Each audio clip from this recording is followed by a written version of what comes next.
Let's speak though now with Stephen Nash, who joins us from FIIG Securities. Stephen, good to have you in on the program. That's right. What do you think of a comment like that, owning 10-year treasuries in the US? I guess just as a more general concept about, you know, he's kind of questioning why people are moving into bonds at the moment. The risk reward, it doesn't match up for him. I suppose he's looking at a history and saying, well, yields are low, and isn't the wrong area to go and buy bonds. But I suppose people are being, in the US, being, in terms of the retail investor, being quite conservative. Maybe they're not as keen on equities as you might think, so they're allocating a little bit more to bonds. Okay. I suppose the retail investors adjusted to the current market and has probably found themselves a little bit overweight equities and would like to add a little bit of interest rate risk. So do you think it says something about the sentiment then, and people have been battered and bruised and they'd prefer to just maybe stay away from equities for a while? Well, relative to the cash rate there, bonds represent a fairly good return, and they're probably fairly happy with that at the moment. Okay. Relative to equities. What about Australians' allocation towards bonds? Where are we at with that? Well, if you look at OECD studies, Australia has a very large allocation to equities, so we're very underweight bonds. We're basically obsessed with equities in this country. We're trying to change that, but it's slow. There's moves afoot to change the regulation regarding retail bonds, as you know, and comments are going on that fairly soon. And we think it's quite exciting that the retail market could start a little bit more than it has, or participation could be a lot higher. Which is why we do the segments with you guys, because it's something we don't get the chance a lot to speak about, as you said, here in Australia. Yeah. With the international perspective, though, something else that was interesting overnight, Standard & Poor's cutting the debt rating on California by a notch, saying that they reckon the government will probably run out of cash in March, and maybe they'll get another rating cut to follow. We're looking at something like $20 billion in a budget gap in the next just year and a half. A fairly precarious position, obviously. What about the broader sense, and whether this reflects some sort of broader position in the US? Well, right now I think the US authorities need to keep fiscal spending quite high. But the problem is the budget is constrained, as you can see, and so that means that they're cutting spending, and Republicans don't want to increase taxes right now. So it's basically doing the wrong thing at the wrong time. So this is one of the factors, I think, which will constrain US growth going forward, these ongoing budget problems. California is indicative, I think, of a lot of stresses in the local government sector, in addition to the federal government in the US. So they're all very constrained in terms of what they can spend right now. So in the case of Australia, we can reduce fiscal stimulation because we're in a position that enables us, is feasible for us. But in the case of the US, probably not. And could, I think, in the second half, constrain growth there. Okay, and then we always worry about Europe, of course, and the problems that they've got. Are we seeing the same problems mirrored, say, for the European Union?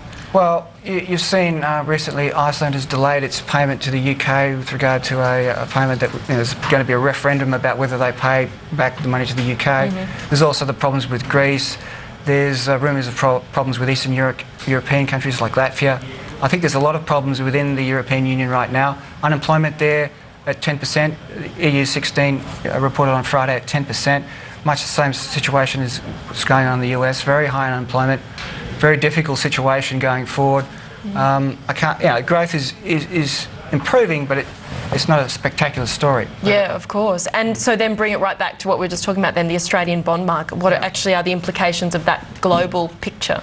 Well, I think in the second half, I think once we've got the existing momentum out of the economy as we withdraw fiscal and monetary stimulation, I think then the Australian economy will very much go with what's going on in the global scene, and I think that will be probably flat to possibly down a little bit.